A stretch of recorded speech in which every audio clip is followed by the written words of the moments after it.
शास्त्र प्रमाणित बात है, यद तज्ञे विष्णु परिणामे अमृतोपमम। जिसकी शुरुआत विष जैसी लगे उसका परिणाम बड़ा अमृत जैसा लगेगा, विश्वास करो। ये परमार्थ ऐसा ही है, इसकी शुरुआत विष जैसी लगती। जैसे अब 2 बजे से उठना विष जैसा लगता है, लेकिन आपका अभ्यास हो जाए तो 2 बजे से जो साधना होती है ब्रह्म मुहूर्त को कई गुना बढ़कर लाभ देने वाली होती है। इसका जब परिणाम आएगा तो आप निहाल हो जाओगे, आप उन्मत्त हो जाओगे। विश्वास करो, सबसे पहली परमार्थ की वृत्ति में जलन पैदा होती। यदि तज्ञ विष्णु, देखो अमृत पाने के लिए समुद्र मंथन हुआ, कितना कष्ट सहा गया। उस कष्ट में सर्वप्रथम क्या निकला? विष। परिणाम में क्या निकला? अमृत। अमृत निकलने पर भी अमृत अपहरण हो गया। पिलाया किसने? श्री भगवान ने। समुद्र मंथन किसके बल से हुआ? श्री भगवान से। समुद्र मंथन की प्रेरणा किसने दी? श्री भगवान ने। समुद्र मंथन का सारा उपाय किसने किया? श्री भगवान ने। बिल्कुल ऐसे ही परमार्थ है। हमको प्रेरणा किसने की परमार्थ की? श्री भगवान ने। सत्संग किसने दिलाया? श्री भगवान ने। गुरु बन के उपदेश कौन दिया? श्री भगवान ने। चलाया किसने? श्री भगवान ने। अब ये जो विष उत्पन्न हो रहा है, हम जब भजन में बैठते हैं हमारा मन बड़ा गंदा गंदा सोचता है, हमारे मन में जलन होती, बड़ी अशांति हो जाती, मन नहीं लगता। ये विष है, इसे शिवोहम भाव से पियो। मैं मन नहीं हूं, साक्षी बनो, मन के दृष्टा बनो, जलने दो इसको। इसने पापाचरण किया है, इसने पापाचरण का संकल्प किया है, इसके विचार गंदे इसमें भरे हुए हैं, जलने दो, ये परिपक्व हो जाएगा। स्वर्ण जैसे अग्नि से जल करके चमकने लगता है, उसका विकार दोष नष्ट हो जाता है। ऐसे मन जल जल कर निर्दोष हो जाता है। जो उस जलन को सह जाता है उसी को साधु कहते हैं। सहाय सो साधु, वही महात्मा है जो टूटा नहीं। यम ही न व्यथ्यन्ते ते पुरुषम पुरुषर्षभ। जो व्यथित तो नहीं हुआ इससे, वही आगे बढ़ गया। जो टूट गया वो बिखर गया।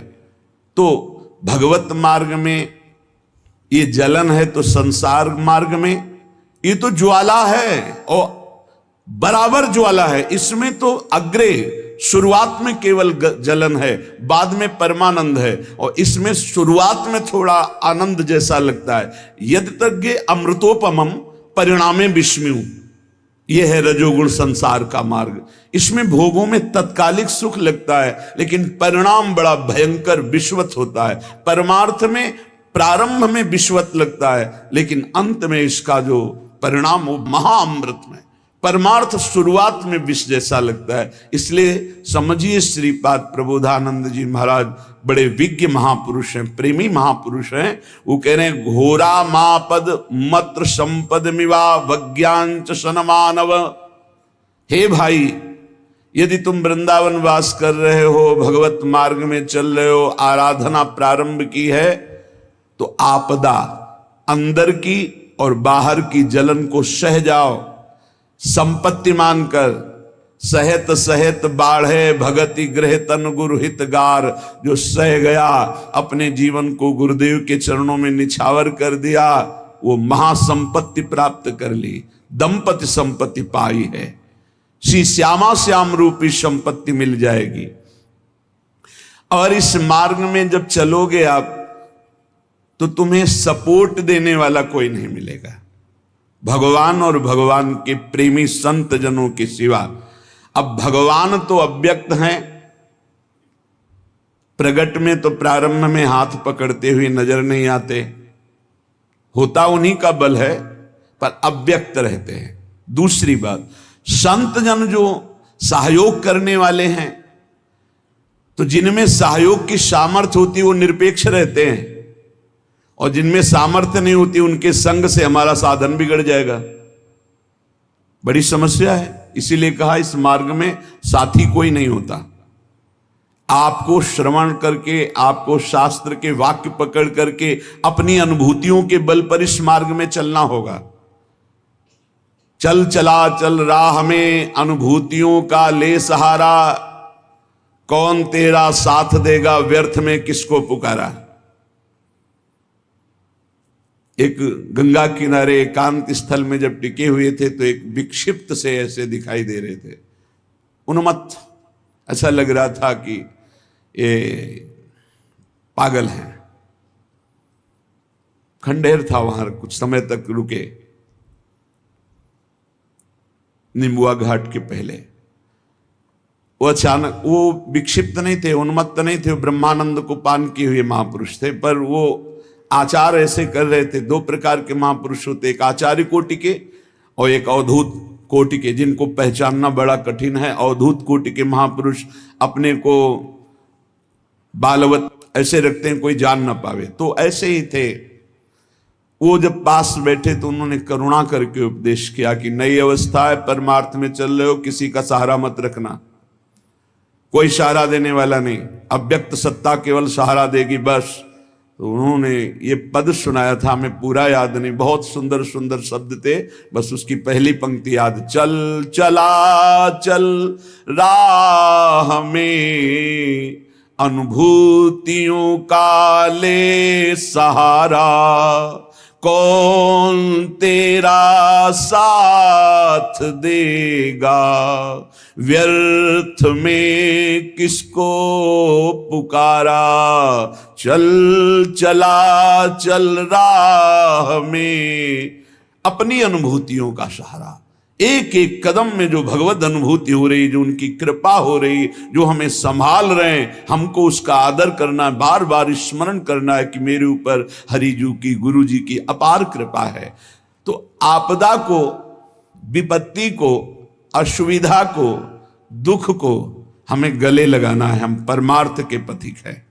ये पहली बात श्रीपाद प्रबोधानंद जी कह रहे, ये अगर परमार्थ में चलना है तो डरो मत, आपदा को संपत्ति मानकर स्वीकार करो। ये हमें भगवत प्राप्ति कराने वाली संपत्ति है आपदा। और मिवा ज्ञान चो, तुम्हारी जो अवज्ञा करे, अवज्ञा, अवहेलना, उसको बड़ा सम्मान पूर्वक स्वीकार करो। जब कोई तुम्हारा निरादर करे, उपहास करे, अवज्ञा करे, बड़े नम्र होके, बुरा मत मानो। तुम्हारी अवहेलना हो रही है तो तुम्हारे अहंकार पर चोट डाली जा रही, वो नष्ट होगा और परमार्थ प्रकाशित हो जाएगा। ये परमार्थ उल्टा मार्ग है। संसार सब कुछ करता है इस बात के लिए कि मेरा सम्मान हो, मेरी अवहेलना न हो, डरता है सब कोई। और साधु इस बात की आकांक्षा करता है कि अब देखें मेरा अपमान होगा तो मेरे हृदय में कितना दोष रह गया है, कितनी जलन होती है, कितनी अशांति होती है। यदि मुस्कुरा के सह गया तो भगवान की बड़ी अपार कृपा, उसने अवज्ञा की, अपमान किया, अवहेलना की और आप मुस्कुरा के निकल गए। यही तो परमार्थ के पथिक की उन्नति है, यही अध्यात्म की उन्नति है। श्रीपाद कह रहे हैं, सन्मानवन निंदाम, वो तुम्हारी निंदा कर रहा, तुम उसका सम्मान कर रहे हो। यह है परमार्थ के पथिक का हृदय। सामने वाला निंदा कर रहा, करत जे अनुसहन निंदक तिनहु पे अनुग्रह कियो, और आप उसका सम्मान कर रहे हैं। ये केवल लिखा हुआ है नहीं, महापुरुषों के जीवन में देखा गया। किसी मूढ़मती को कुछ रुपए देकर पूज्यपाद सिउड़िया बाबा जी के ऊपर प्रहार करने के लिए राजी किया गया। ईर्ष्या बहुत बड़ा शत्रु है। ये किसी के भी हृदय में स्फूर्ति हो सकती है, मात्सर्यता की, ईर्ष्या की, जिसे भगवत प्राप्ति नहीं हुई, तो प्रायः ये बड़े बड़े साधकों में भी हो जाती है। तो पूज्य बाबा का वृंदावन में जय जयकार मची हुई थी। एक स्टेशन बन गया था कृष्णाश्रम, स्वामी अखंडानंद जी के सामने जो पटरी पड़ी, वहीं स्टेशन, मतलब सहज में गाड़ी वहीं रुकती थी। ढेर खूब भक्तजन उतरते, रात दिन कहीं लीला हो रही, कहीं श्रीमद् भागवत हो रही, संतों के प्रवचन हो रहे। 12 महीना बाबा जब यहाँ रहते उत्सव मचा रहता। तो ईर्ष्या तो होती है कि सब सुना पड़ा है केवल उस एरिया में ही। तो बाबा का अपमान करने के लिए हाथरस के एक व्यक्ति को पैसा दिया गया। अब संसारिक आदमी जिसको संत महिमा नहीं ज्ञान है तो उसको लगा इतने रुपए, वो तो प्रलोभित हो गया, बस तुम्हें जाना है और सीधे। अब वहां कोई अंगरक्षक नहीं, वहां कोई अस्त्र शस्त्रधारी नहीं, संतों के तो गिरधारी ही अंगरक्षक हैं, पर लीला बिहारी हैं वो। ऐसे ही बाबा शांत मुद्रा में बैठे हैं, भगवत चर्चा दूसरे कर रहे हैं, वो प्रणाम की मुद्रा में गया, एकदम चाकू निकाला, ऐसे मारा नाक में बाबा की, इतनी लग पाई। पार्श में जो पंखा कर रहे थे वो समले समले पकड़ा, फिर भी चावल भर लग गई। देखो अवज्ञा और अपमान करने वाले के प्रति महापुरुष की कैसी भावना। बाबा तत्काल होश में आए, एक आदमी ने इससे नाक बंद, क्योंकि खून निकल रहा था। बाबा ने पहले उस आदमी के, कोई नहीं बोलेगा, उसको पकड़ के गुफा में ले गए। नीचे है, जो दर्शन किए होंगे, बहुत सुंदर परमाणु है वहाँ ब्रह्मबोध के, क्योंकि जब बैठे तो अनुभव हुआ। बाबा ने वहां जाकर के बैठ कर कहा गरम दूध लाओ इसको, जबकि उसने प्रहार किया है। देखो प्रहार करने वाले के प्रति महापुरुषों का कैसा स्वभाव और बर्ताव, तनिक भी क्रोधित नहीं है। दूध पिलाया मीठा, कहा भैया ऐसी क्या त्रुटि हुई कि आपको प्रहार करना पड़ा? हमसे कोई त्रुटि हो गई क्या? आपके प्रति कोई अपराध बन गया क्या? रो पड़ा। बाबा पैसे के लोभ में मैंने ऐसा किया, नाम मत बताना किसने तुम्हें दिया, क्योंकि शिष्य जनों में द्रोह फैल जाएगा। तो बाबा ने तुरंत कहा नाम मत बताना जिसको तुमने मतलब पैसे दे के तुम्हें जिसने प्रेरित किया। भैया तुम कभी अब दोबारा ऐसा कार्य मत करना। और अपने शिष्यों से कहा पैसा लो, और मेरी शपथ है इसे डांटना भी नहीं, सुरक्षित जाके हाथरस की गाड़ी में बैठा लो, और जब ये चला जाए तब वापस लौट के आओ। करत जे अनुशहन निंदक तीनों पे अनुग्रह कियो। ये भगवत मार्ग है, इसलिए यदि भगवत प्राप्ति करना है तो श्रीपाद कह रहे हैं संपद मिवा वज्ञांच शन मानव निंदाम संस्तुतवत।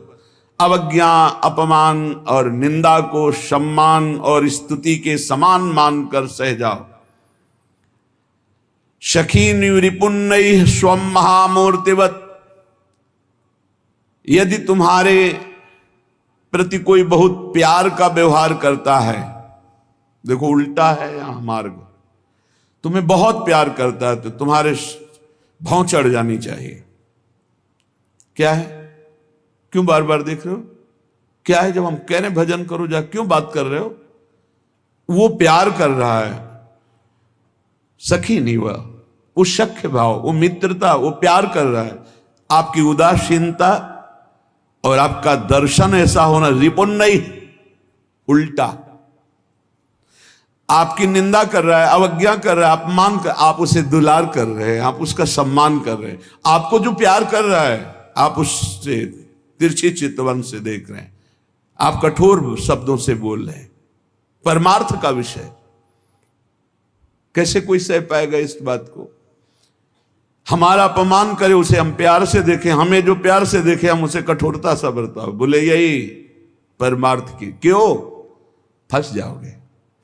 जो गाली दे रहा है उसे फंसोगे नहीं, जो तुम्हें अपना बनाने की कोशिश कर रहा है उसमें फंस जाओगे। ये जन्म जन्म का फंसाव काटने के लिए हम आए हैं, सबको भगवत भाव से। कोई ऐसा नहीं होना चाहिए एकांत में जिसका हमारा चिंतन बने। एकांत में चिंतन केवल प्रभु का, गुरुजनों के द्वारा, महापुरुषों के द्वारा जो प्रियजन हैं उनसे उनका रुक्ष व्यवहार होता है, क्योंकि वो निरपेक्ष होते हैं, तभी काम बनता है। जो तुमसे प्रियता करे, अब ये संसार का सूत्र नहीं, अध्यात्म का सूत्र है। संसार का सूत्र है कि वो एक मृदु वचन बोले तुम 5 मृदु वचन बोलो, संसार का सूत्र अलग। और यहां है कि वो 5 गाली दे तुम मृदु वचन बोलो, और वो मृदु वचन बोले तो तुम रुक्ष भाव करके चल दो। वो साष्टांग प्रणाम कर रहे तुम देख ही नहीं रहे, वो गाली दे रहे पाखंडी, तुम मुस्कुरा के प्रणाम कर दिया। ये मार्ग है कैसे? परमार्थ का मार्ग। बहुत बहुत ही, ये तभी तो कहा जाता है भगवत प्राप्ति अत्यंत कठिन है, पर कुछ नहीं, लक्ष्य बन जाए तो कुछ नहीं। लक्ष्य बन जाए तो सब कुछ सहेंगे। और कह रहे स्वम महामूर्तिवत, अस्वस्थ अवस्था में अपने को महामूर्तिवत, कुछ नहीं, कहीं कोई कष्ट नहीं, बिल्कुल हमारी बात मान लीजिए, अरे बहुत कष्ट है, बिल्कुल अनुभव होगा कष्ट है, कोई कष्ट नहीं। बस उस समय सोच लो क्या प्रियाजू के नाम में, प्रियाजू के